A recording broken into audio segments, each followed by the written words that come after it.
हृदयस्पर्शी कथा. नात्यांची वीण. लतिकाच्या जुन्या कौलारू घराला एक वेगळीच शांतता लाभली होती. घरात धूळ साठलेल्या आठवणींचा आणि सुकलेल्या मोगऱ्याच्या फुलांचा वास दरवळत होता. भिंतींवर टांगलेल्या धाग्यांच्या रेळा म्हणजे जणू आठवणींची रंगीत दोरी होती, जी विणण्याची लतिका आतुरतेने वाट पाहत होती. लतिका वयस्कर असली तरी तिच्या हातात अजूनही एक नाजूक कला होती. ती कथा विणणारी होती, पण शब्दांनी नव्हे तर धाग्यांनी आणि मागच्या सहाय्याने. दशकानुदशके तिने सुंदर वस्त्रे विणली होती, ज्यात प्रेम, विरह, आनंद आणि दुःखाच्या कथा गुंफलेल्या होत्या. पण तिचं सर्वात आवडतं आणि अजून अर्धवट राहिलेलं काम होतं 2 हृदयांची वीण. हे वस्त्र म्हणजे तिचा पती माधवसाठी असलेला तिच्या प्रेमाचा जिवंत पुरावा होता. माधव, जो 15 वर्षांपूर्वी तिला सोडून गेला होता. माधव एक निष्णात सुतार होता. त्याचे हात मजबूत आणि स्थिर होते, जे कोणत्याही खडबडीत लाकडाला सुंदर आकार देऊ शकत होते. त्यांचं आयुष्य लतिकाच्या मागच्या धाग्यांसारखं गुंफलेलं होतं. तिच्या शांत कलेचा आणि त्याच्या व्यावहारिक दृष्टिकोनाचा सुंदर मिलाफ. त्यांनी मिळून हे घर बांधलं होतं. दारावर चढलेली गुलाबाची वेल त्यांनीच लावली होती आणि त्यांचे दिवस शांत, निस्वार्थ प्रेमाने भरलेले होते. एका पावसाळी सायंकाळी नदीला अचानक पूर आला आणि माधव नेहमीप्रमाणे मदतीसाठी धावला. तो परत आला नाही. काही दिवसांनी नदीने त्याला परत आणलं. त्याचे मजबूत हात शांत झाले होते आणि त्याचे प्रेमळ डोळे कायमचे मिटले होते. लतिकाने स्वतःला विणकामात झोकून दिलं. मागच्या लयबद्ध आवाजात आणि तिच्या दुःखातून निर्माण होणाऱ्या सुंदरतेत तिला शांत हलंत व न आ मात्रा मिळाली. 2 हृदयांची वीण हे त्यांच्या प्रेमाला मूर्त रूप देण्याचा तिचा पहिला प्रयत्न होता. त्यांच्या एकत्र आयुष्याचं एक सुंदर चित्रण. पण त्याच्या मृत्यूनंतर रंग खूप तेजस्वी वाटू लागले. आनंद खूप वेदनादायी झाला. धागे तसेच पडून राहिले, तिच्या चिरस्थायी दुःखाचे नीरव साक्षीदार बनून.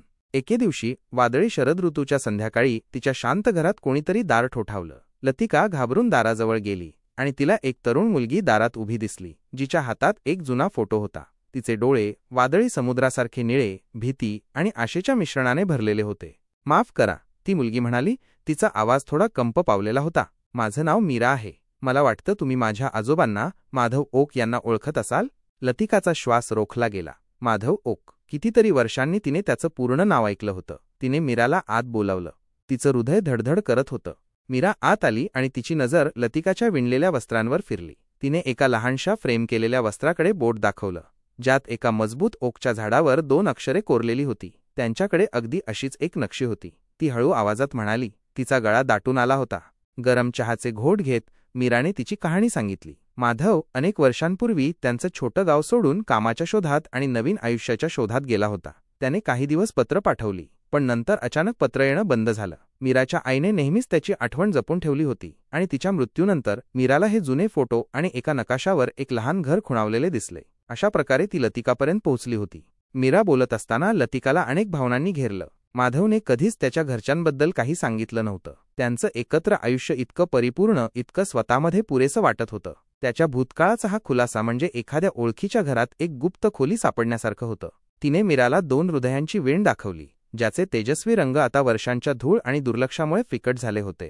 तिने सुताराच्या आकृतीकडे बोट दाखवलं. त्याचे चेहरे तपकिरी आणि राखाडी रंगांच्या छटांमध्ये प्रेमाने साकारले होते. मीराच्या डोळ्यात अश्रू तरारले. हे तेच आहेत, ती कुजबुजली, थरथरत्या बोटांनी त्याच्या चेहऱ्याच्या विणलेल्या आउटलाईनला स्पर्श करत. माझ्या आईने त्यांचं वर्णन अगदी असंच केलं होतं. त्यानंतरचे काही दिवस मीरा लतिकाबरोबर राहिली. त्या दोघींनी तासनतास गप्पा मारल्या. माधवच्या आयुष्याचे तुकडे एकत्र जोडले. लतिकाने त्यांच्या एकत्र वर्षांच्या गोष्टी सांगितल्या. त्याचा मोठा आवाज, त्याचा हळुवार स्पर्श, तिच्या कलेवरील त्याचा अटूट विश्वास. मीराने तिच्या आजोबांच्या आईवडिलांबद्दल, तिच्या बालपणीच्या समुद्रकिनाऱ्यावरील गावाबद्दल, त्याने सोडताना पाहिलेल्या स्वप्नांबद्दल सांगितलं. लतिकाला कळलं की माधव एकदा व्यवस्थित झाल्यावर त्याच्या कुटुंबाला बोलावणार होता, पण आयुष्य नेहमीप्रमाणे अनपेक्षित वळणे घेत गेलं. कदाचित त्याला त्याच्या संघर्षांची लाज वाटली असेल किंवा कदाचित अंतर इतकं मोठं झालं असेल की ते ओलांडणं शक्य नव्हतं. कारण काहीही असो, त्याच्या आयुष्याचा एक भाग रहस्य बनून राहिला होता. एक अध्याय जो लतिकाला कधीच माहीत नव्हता. गप्पा मारताना लतिकाला मीराच्या शांत धैर्याची आणि तिच्या आजोबांशी नातं जोडण्याच्या तीव्र इच्छेची जाणीव झाली. तिला मीराच्या डोळ्यात माधवच्या दयाळूपणाची झलक दिसली. तिच्या जबड्यात त्याच्या जिद्दीची किंचितशी झलक जाणवली. एका दुपारी मीराने लतिकाला अर्धवट विणलेल्या वस्त्रासमोर बसलेली आणि विचारात हरवलेली पाहिली. हे खूप सुंदर आहे लतिका, मीरा हळू आवाजात म्हणाली. पण ते अर्धवट दिसत आहे. लतिकाने सुस्कारा सोडला. होय, माधव गेल्यानंतर, तो गेल्यानंतर मला ते पूर्ण करण्याची हिंमत झाली नाही. त्याने दर्शवलेला आनंद माझ्या दुःखाचा विश्वासघात वाटत होता. मीरा तिच्या बाजूला बसली. तिचा हात लतिकाच्या हातावर हलकेच ठेवला. पण ते तुमच्या प्रेमाचं प्रतीक आहे, नाही का? आणि प्रेम कधीच मरत नाही लतिका, ते विकसित होतं. ते स्वतःला व्यक्त करण्याचा नवीन मार्ग शोधतं. तिच्या शब्दांनी लतिकाच्या मनात खोलवर घर केलं. तिने वस्त्राकडे पाहिलं. त्यांच्या सुरुवातीच्या दिवसांचं, त्यांच्या शांत समाधानाचं चित्रण करणाऱ्या तेजस्वी धाग्यांकडे पाहिलं. तिला रिकाम्या जागा दिसल्या, विणले जाण्यासाठी तयार असलेले धागे दिसले. कदाचित ते वस्त्र फक्त भूतकाळाबद्दल नव्हतं, कदाचित त्यात वर्तमान काळही समाविष्ट होऊ शकत होता.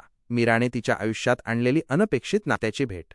पुढील काही आठवड्यांत घरात एक नवीन लय निर्माण झाली. मीरा तिच्या आजोबांच्या जीवनाबद्दल जाणून घेण्यासाठी उत्सुक होती. ती अनेकदा लतिकाबरोबर बसून तिची इतर वस्त्रे विणताना पाहत असे. लतिका वेगवेगळ्या विणकाम पद्धती, प्रत्येक तुकड्यात दडलेले प्रतीक समजावून सांगत असताना ती लक्षपूर्वक ऐकत असे.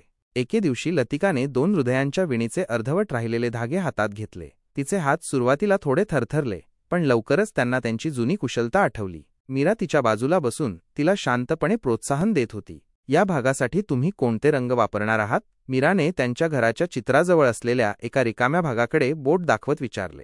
लतिकाने मीराकडे पाहिलं. तिच्या ओठांवर एक हळू स्मित उमटलं. मला वाटतं, ती थोड्या कंप पावलेल्या आवाजात म्हणाली, मी वादळी समुद्राचा रंग वापरणार आहे. तुझ्या डोळ्यांचा रंग. तो मला त्या प्रवासाची आठवण करून देतो, ज्याने तुला इथे आणलं. आणि अशा प्रकारे त्या दोघींनी मिळून वस्त्रात एक नवीन अध्याय विणायला सुरुवात केली. लतिकाच्या कुशल हातांनी माग चालवला, तर मीराने धागे निवडले. तिची उपस्थिती एक शांत आधार बनली. त्यांनी एकत्र कथांचे धागे विणले, पुन्हा जागृत झालेल्या आठवणींचे धागे विणले, अनपेक्षितपणे जुळलेल्या नात्याचे धागे विणले. वस्त्र बदलू लागलं. त्यांच्या सुरुवातीच्या प्रेमाचं तेजस्वी चित्रण कायम राहिलं, पण आता त्यात वेगळ्या रंगांचे धागे मिसळले होते. लवचिकतेचे धागे, कुटुंबाच्या चिरस्थायी शक्तीचे धागे, तुटलेल्या हृदयाला जोडणाऱ्या अनपेक्षित मार्गांचे धागे. त्यांनी दारात उभ्या असलेल्या एका तरुण स्त्रीची लहानशी आकृती विणली, जिचा हात पुढे आलेला होता. त्यांनी 2 हातांचे चित्र विणले, जे एकाच वेळी काम करत होते, ज्यांच्या हालचालीत समन्वय होता. त्यांनी मावळत्या सूर्याच्या कोमल प्रकाशाची सावली घरात लांबवर पसरलेली विणली, जी लतिकाच्या जीवनात परत आलेल्या शांततेचं प्रतीक होती. जसजसं वस्त्र वाढत गेलं तसतसं लतिका आणि मीरा यांच्यातील नातंही अधिक घट्ट होत गेलं. त्या एकत्र जेवण करत, माधवने लावलेल्या बागेतून फिरत आणि त्याचे जुने डायरीचे पाने वाचत असत. लतिकाला एक नवीन ध्येय मिळालं होतं. तिचं दुःख हळूहळू कमी होत गेलं आणि त्याच्या जागी तिच्या आठवणी आणि तिची कला इतरांना सांगण्याचा शांत आनंद आला. मीराला दुसरीकडे एका अशा भूतकाळाशी जोडणी मिळाली जी तिने कधीच अनुभवली नव्हती. एका अशा मालकीची भावना मिळाली जी तिला नेहमीच हवी होती. महिने वर्षांमध्ये बदलले. 2 हृदयांची वीण, जी एकेकाळी विरहाचं प्रतीक होती, आता अनेक रूपात असलेल्या प्रेमाच्या चिरस्थायी शक्तीची साक्ष बनली होती. ती आता फक्त लतिका आणि माधवची कथा नव्हती. ती आता लतिका, माधव आणि मीराची कथा होती. भूतकाळ, वर्तमानकाळ आणि भविष्याच्या आश्वासनांच्या धाग्यांनी विणलेली.